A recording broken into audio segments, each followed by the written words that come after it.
take it. Try to believe, S-H-I-T, ladies and gentlemen. So happy it's Thursday. Shut up and sit down. The Business Bros Podcast was created for you. Learn from the business professionals who come to share their stories. Find out what's working in business, on social media, what's hot and what's not, straight from the mouths of successful entrepreneurs out there doing the real work. And now, welcome to another episode of Business S-H-I-T. So forgot to take out the S-H-I-T. All right, ladies and gents. It happens. You're the guests. All right. What's going on in the world today? By the way, this song, What's going on in the world today? This one got me going this morning. I didn't feel like running. I didn't feel like doing nothing. But then I heard this. Nothing's gonna ever keep me down. Nice. Oh, dude. Too much That much fun. works. By the way, ladies and gents, if you don't know where that's from, that is from a classic movie with Daniel-san and Mr. Miyagi. Karate Kid, baby. Classic. Yeah. Classic. Anyways, Ham. Dude, just me and you again today. Just and you and us. tomorrow, Yep. we did have a guest, but it was going to be a repeat. I reached out. I was like, hey, because we're going camping. So I was like, hey, you still want to keep the spot or you want me to open it up? And he's like, open it up. I got other stuff I got to do today or on Friday. I was like, okay, perfect. So I'm not, we'll do a little something, but we'll probably do it earlier in the day tomorrow because we got to get stuff ready and get going. Yep. Cool. Sounds good to me. All right. So you heard it first, ladies and gents. Tomorrow's show is probably going to be earlier. So catch us live randomly because we don't even know what time that's going to be. But it won't be at 4 o'clock. By that time, we will be in PB, hanging out on the beach in a campsite, relaxing, chilling out back, relaxing, all cool. I don't know about shooting some b-ball, but it'll definitely be outside of school. Hey. Boom. All right. So CDC made a huge announcement today. What do you think? Especially after the last get heated debate you and I had. We have the no masks. Now, if you are fully vaccinated, you don't have to wear a mask inside or outside. Now, It differs for individual states, localities, businesses, whatever that's going to be. But things are starting to open up. And I had a thought today, Ham. What was your thought? Lightning struck my brain. You had an apostrophe. I had an apostrophe. All right, so Did you decide that you're going to get your vax? No, but this is a thought that pushes me a little closer to that. Okay, all right. All right, so here's what I was thinking. All right, so TikTok theory, mind you, by the way.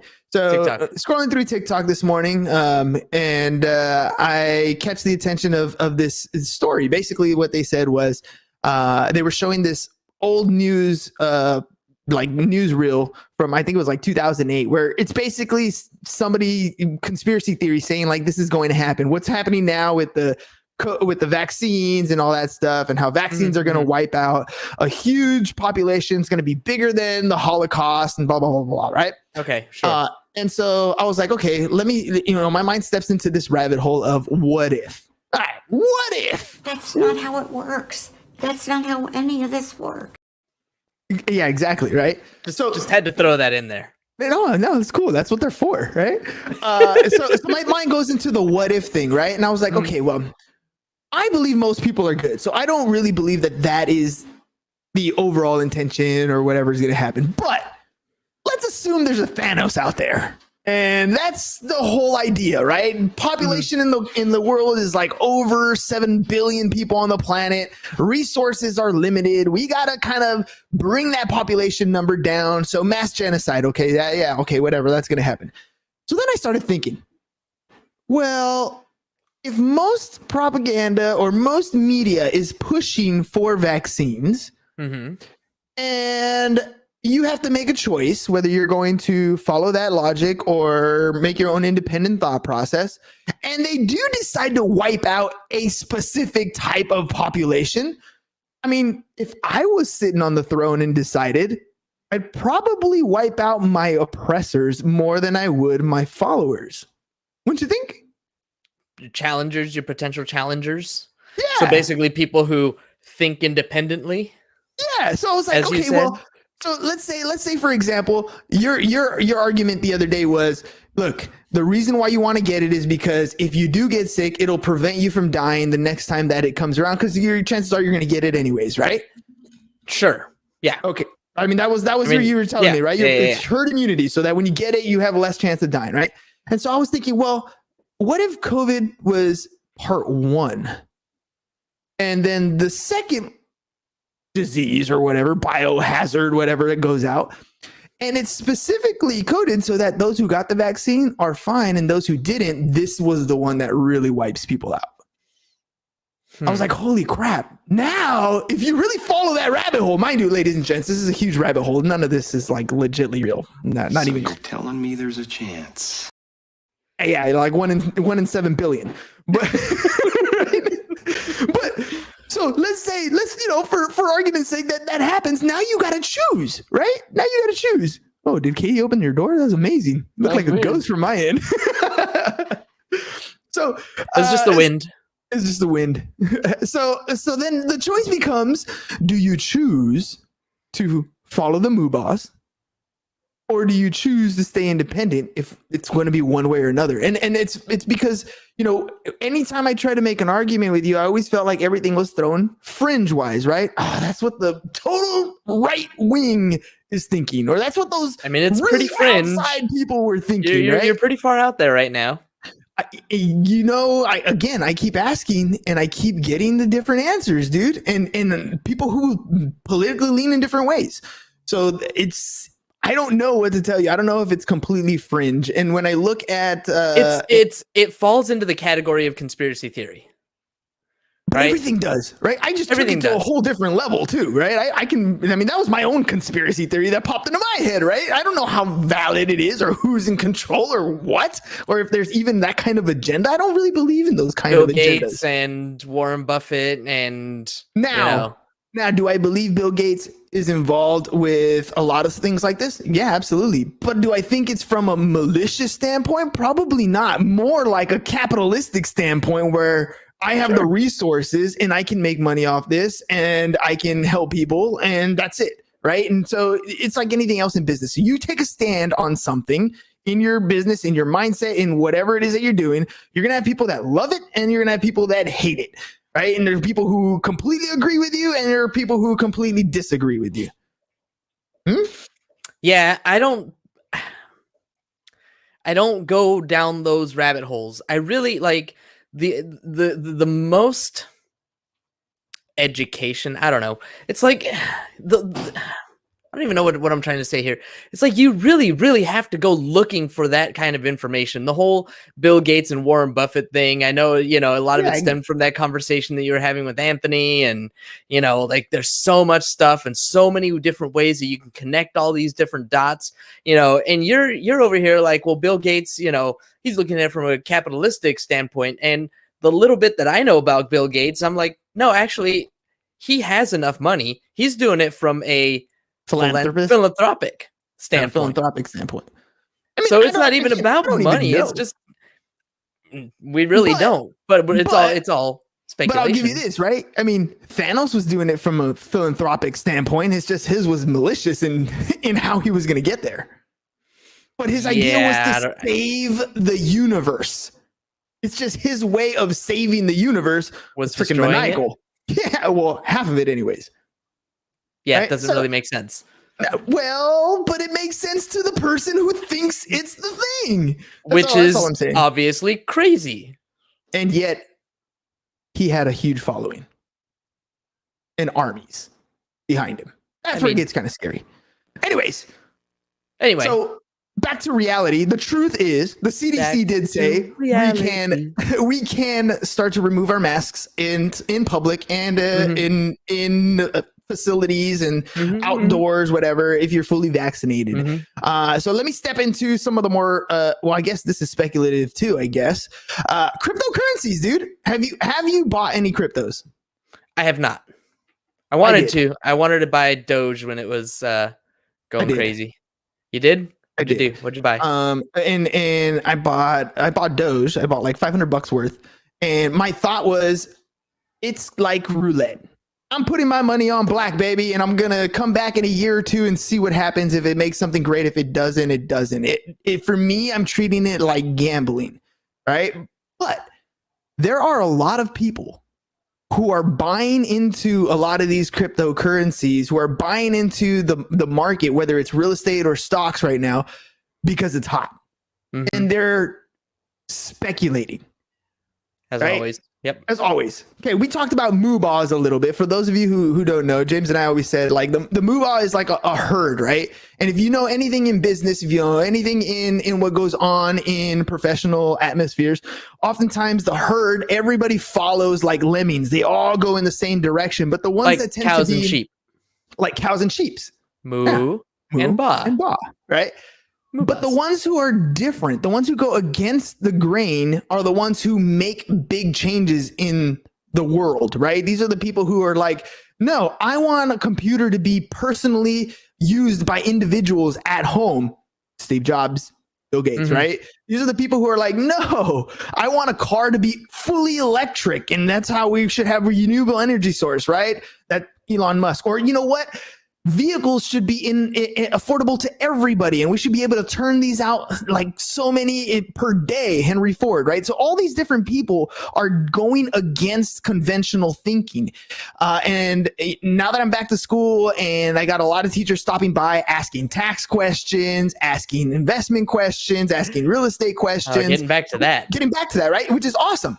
But I've been answering a lot of real estate questions. And the questions are like, hey, I'm buying this property here. Hey, I'm trying to buy a property over here.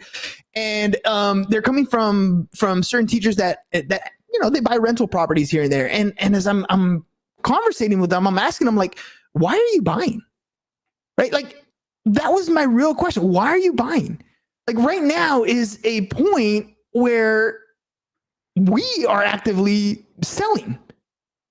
And so I started, you know, kind of thinking about that. And I was like, by the way, loyal listener Bonnie's on. What's up, Bonnie? Happy Thursday.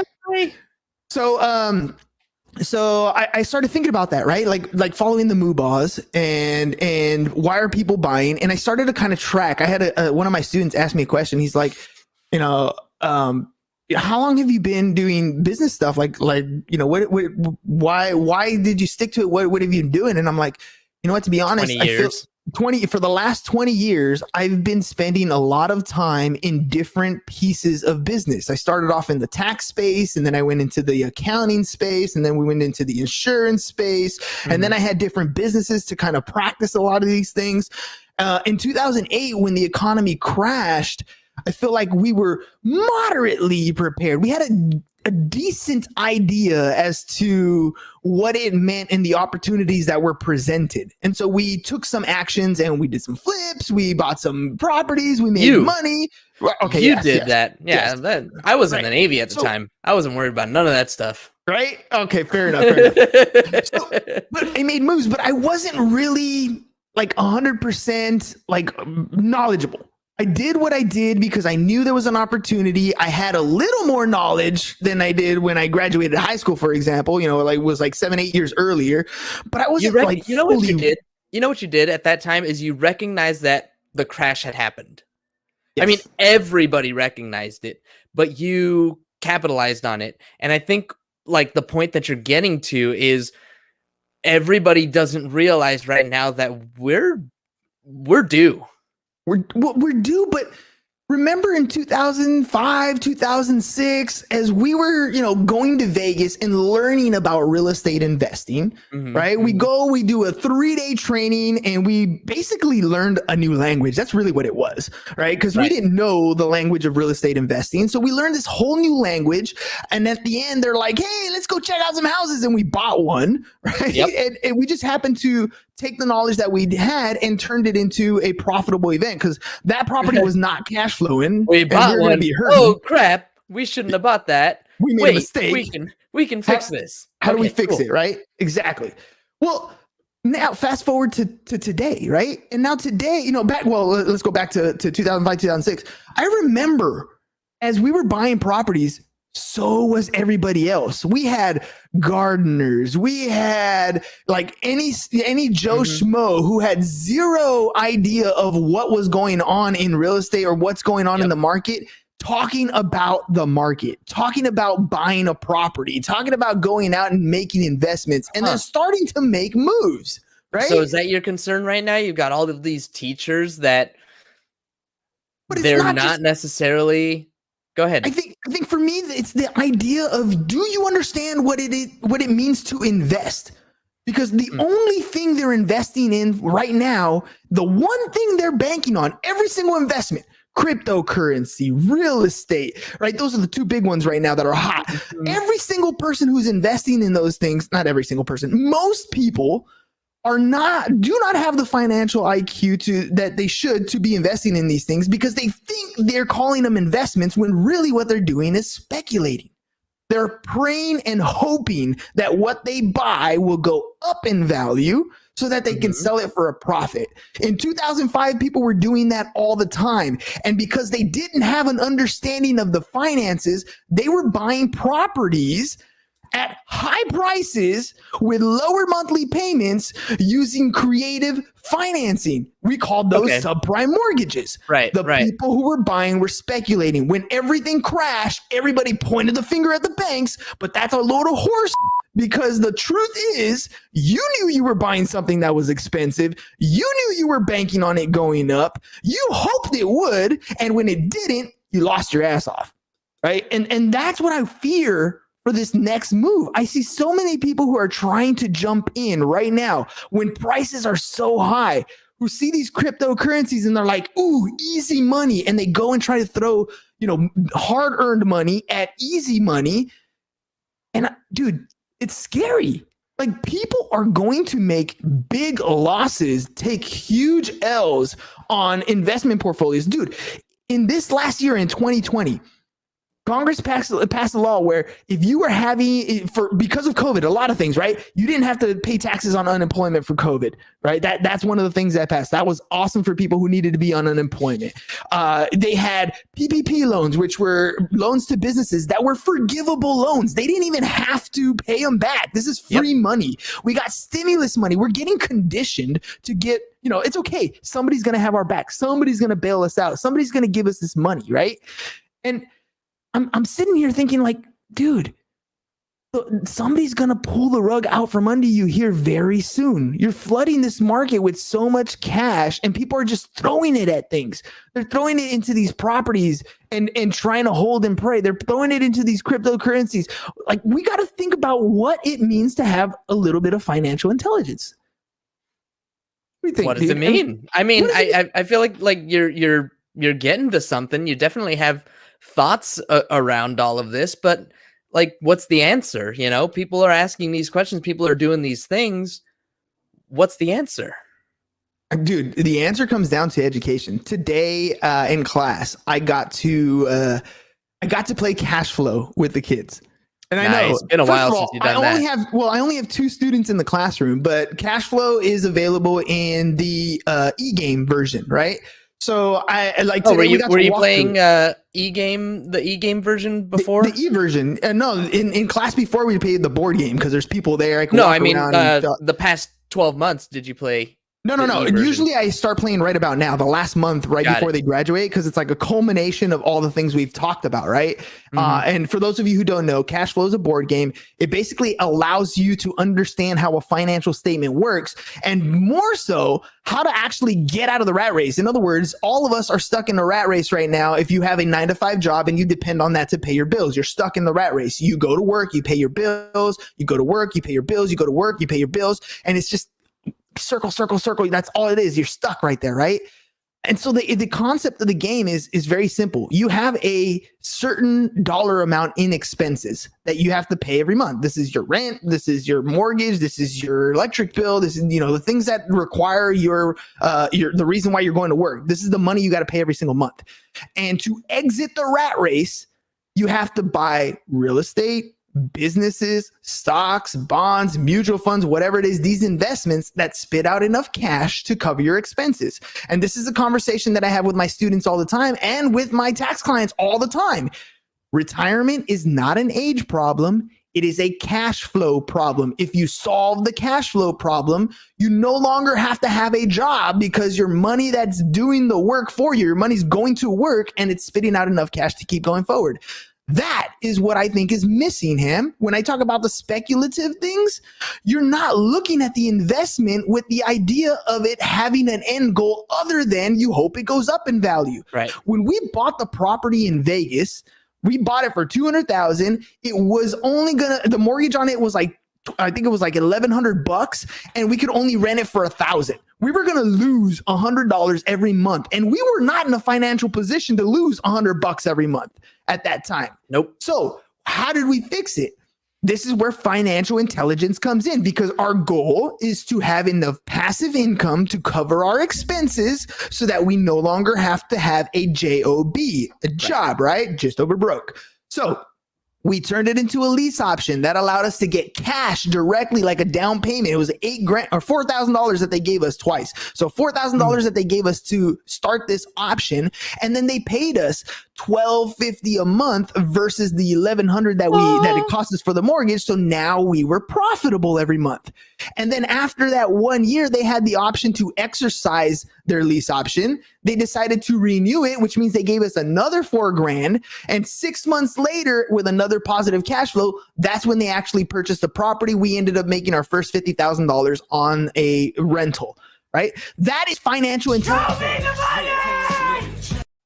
That is what you do when you're not speculating. When we initially purchased, we did purchase with speculation, and we were hoping that the market went up. But you guys want to know something? We sold that property for $250,000 off right after we bought it, a year and a half later. Not even 6 months after that is when the market started to decline in Vegas, right? Because that's where we bought the property. Vegas is hot, and I don't mean temperature wise, because you know that when you go to Vegas, it's hot. Your skin is baking as you walk in from one casino to another. But the market, the real estate market, is hot. It's one of those markets that is a leading indicator. You see it go up and you see it crash down before you see other things in a lot of parts of the country. No way. No, real estate isn't a leading indicator. Stock market. And a bunch of other things. I was talking about a bunch of other things. I was talking about in real estate, they're one of the ones that acts fast, right? So if you're looking at real estate only, not necessarily stock market and all that stuff. So the real estate market in Vegas tends to get hot before other places do, and it also starts to go down before other places do. Got it. Understood. So if we would have held that property even 6 months more, we couldn't have sold it. We would have lost. In all reality, we got lucky that we were able to dump that property when we did. Right? That's the honest to God truth. We got lucky on that. Later?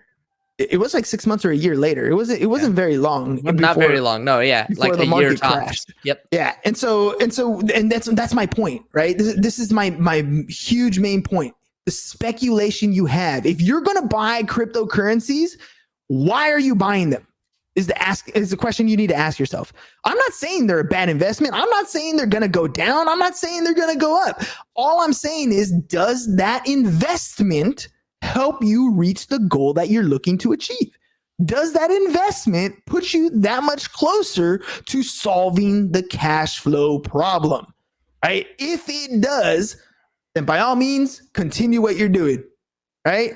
But if it doesn't, if you're speculating, you probably have a better chance of going to Vegas, putting your money on black or red, let the ball go around the roulette wheel, and then hope it don't land on green.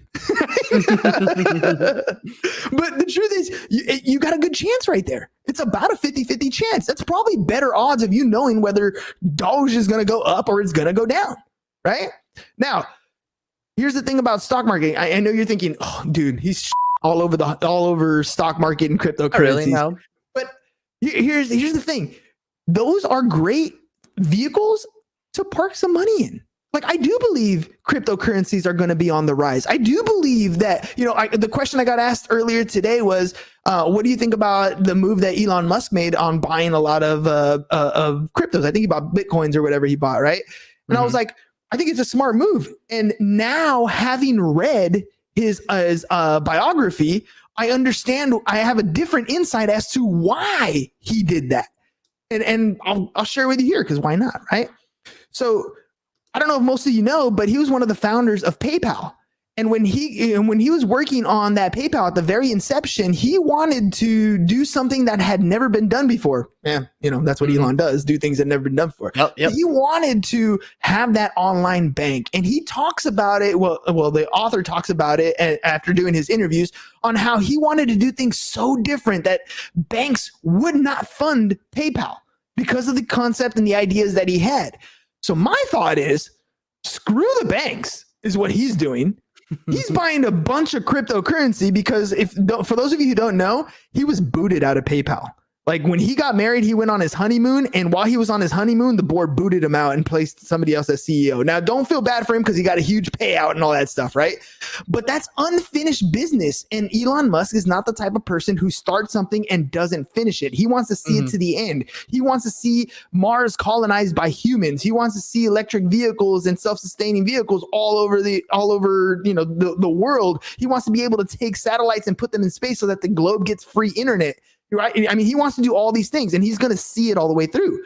So when you gave him the boot at PayPal, and now he sees a crypto market, maybe he's thinking, I'm going to finish up what I started over there, and I'm going to do it better this way. That's why I think he bought a lot of cryptocurrency. And that's my speculation. Yes, it is. I don't know. I haven't hit him up on speed dial and talked to him, right? That is my speculation based on his autobiography and learning about the guy's personality, right? Doing a little bit of homework. If you're going to be in the crypto market, do some homework, do some research. I don't invest in things I do not know. Now, I did tell you I put $500 on Dogecoin. That's because that is my speculation. I'm going to put some money in. And guess what? Now I'm probably going to pay a little more attention to that because there's a little bit of skin in the game. When I first learned to play poker, I used to play online for free. And that is not a good teacher because when you play for free, the rules are different. Like people just do whatever. But turn around and put $5 in and play for pennies. Even though they're just pennies, people play like they're playing for hundreds of dollars. Like it gets crazy. When you put a little bit of skin in the game, it makes a difference. You pay attention differently. So, okay, you go out and you buy some cryptocurrency. Now it's your time to start doing some homework. Before you go and dump your life savings in something, before you go and take money that you do not have, like on a credit card or money that you think is going to go up, don't do that. Do a little bit of homework first. Get familiar. Take the time to learn. I've spent the last 20 years learning different aspects of business, taxes, real estate, insurance, all these different things. So that when I look at something now, as the bubble is nearing the top, that I think it's going to peak and it's going to burst and it's going to go down, right here in my noodle, I am so prepared for the next market shift. I am ready for it. I'm looking forward to it. Because there's so many opportunities that I wish I would have taken advantage of the first time. I just didn't know about. Not just that. We got a podcast and we've done 729 episodes with over 500 interviews with people who have been way more successful in businesses than I ever have. So all that information got dumped into my brain in the last 3 years from other professionals. Plus all the connections we have. You better believe when this market busts, I'm going to use all those resources to take advantage of it. But are you in that position? Did you take that time? Are you educating yourself or are you just gambling? That's the fear, right? Whether you're gambling on taking the vaccine or not, or you're gambling on speculating cryptocurrencies, it's a gamble until you educate yourself, right? I'm telling you right now, when it comes to the whole mask thing, when it comes to the whole vaccine thing, for me, that's very much speculative because my research is like TikTok research. I haven't dug in super deep, right? I just haven't. I know I haven't. So I'm going with my gut on that one. But when it comes to the investments, that's 20 years of research, baby. That one, that's where it's at. That's where we're going to make a difference. As long as you're around to do it, get the vaccine. As long as I'm around to do it. There we go. Get the vaccine. Get the vaccine. Unless so that you can be around to speculate on whatever it is that you want to speculate on. Get the vaccine. You're hopeful because I could easily say the other way, right? I hope you're around now that you got the vaccine. Oh, I'll be here. I'm gonna live to be 102. It's fine. Vaccine or not, right? Yeah. Well, you got nothing to worry about with me. I'm telling you, dude. There's some weird TikTok. I saw a TikTok where they're like, "Look, this is where I got the vaccine," and then you tried to send me one last night, and then they put a magnet, and it sticks because they're trying to say it's chipped, right? And I was like, Oh, come on, you're not really gonna believe that, right? That double-sided tape, that could be like sticky glue, that could be like anything, bro. Like, but again, speculation. It is what it is. You sent me one yesterday, and I couldn't even understand what she was trying to say, but we can talk about that later. Yeah, but here's the thing: is I'll send you some stuff. I'm like, ooh, that's pretty interesting. I'll send it to you. But it's in what you did right there. That's what I worry that a lot of people do. Just and it's just in reverse of what you see me do. You're like, don't agree with that. I don't even know what you're saying. Not even worth my time. I listened to it 5-6 times, like trying to figure out what she was trying to say, like what her point was. I don't get it. Now I got to replay it because I see so many. I'm like, I don't understand what you're trying to say. There's so many people, they're like not gonna test anymore or something, and like that's gonna skew the numbers. I don't know. Oh, that's the one it was. Oh, and the reason why I sent that is because is to understand how data and statistics work when it comes to sampling, right? So Exabaw, by the way, real quick, since we're like at the 30-minute marker. When you conduct a survey, there's an entire there's the entire population, and then there's a data sample, right? Mm-hmm. And what happens is when you look at statistics, you're looking at, well, what was the size of the sample that was used? And so what they're arguing in that one is now when they first got started, everybody who even has the sniffles got a test and is part of the data sample of data that's being collected.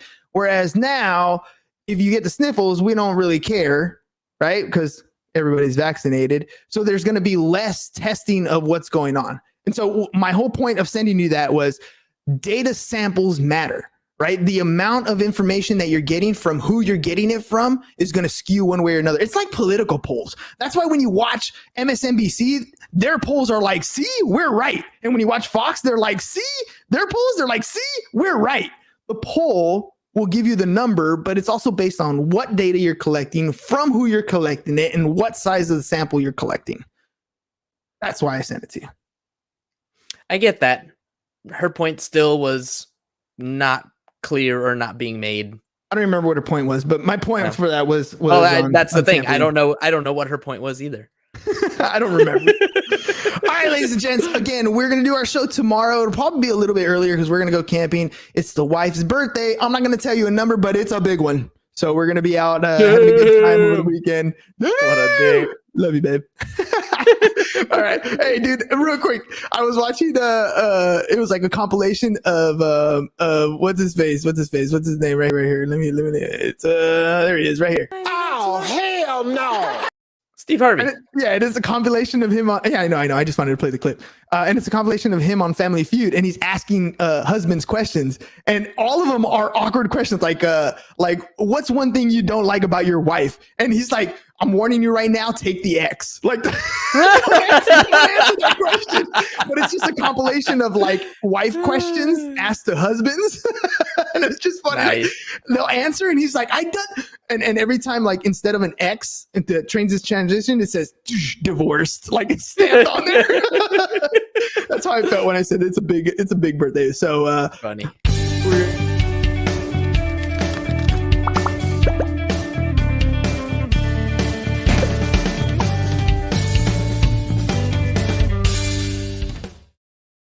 One clip that we hardly ever use, but there it is. All right, happy birthday, babe. We'll see you guys again mañana. Short show earlier on in the day. Peace out, y'all. Thank you for listening to the Business Bros Podcast. Are you looking to get more clients or to increase your income? Hernan, the business bro, can help you generate referrals through the power of podcasting. And James, the insurance bro with Pipeline Insurance, can help you effectively add insurance to your existing business. If you are ready to create wealth today and generational wealth for tomorrow, email businessbros@csfirst.com to schedule a free consultation or join the Business Bros Network, www.businessbros.biz.